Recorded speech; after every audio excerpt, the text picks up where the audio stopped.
Paano mo ba binabanggit na buti na lang 'di ka sumuko? Ano ba yung mga panahon, pagkakataon na muntik kang sumuko at ano yung naging solusyon mo, paano ka nakatawid dun? Marami po, iba't ibang competitions, iba't ibang, experience and difficulties po. And yung pinakaisa po talaga is yung sa Japan po talaga. Pumunta ako sa Japan 2016, 16 years old po, malayo sa pamilya, malayo sa lahat, walang kakilala, hindi alam yung culture, hindi alam yung language, and hindi rin naman po ako gano'n kagaling mag-English that time.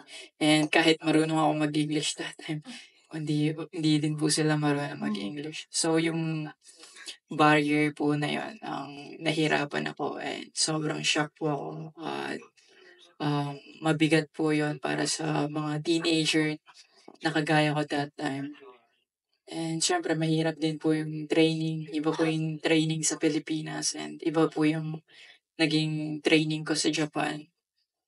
Umabot na din po sa point na na-depress ako and gusto na akong mawala sa mundo talaga. And yeah, nagdasal po talaga ako that day and di kasi ako makatulog and naiisip ko na mawala talaga.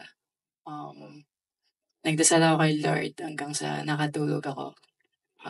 The next day medyo umokey na po and pero hindi pa rin dun natatapos talaga yung, um, challenges. Nandun pa rin yung mga difficulties, di talaga maiwasan. Pero may clarity po after ko mag-pray and when I wake up po, mas lively na ako ng konti. And yun po, yun yung pinanghawakan ko. Everytime na nalulungkot ako nagpe-pray po talaga ako. Ayun po.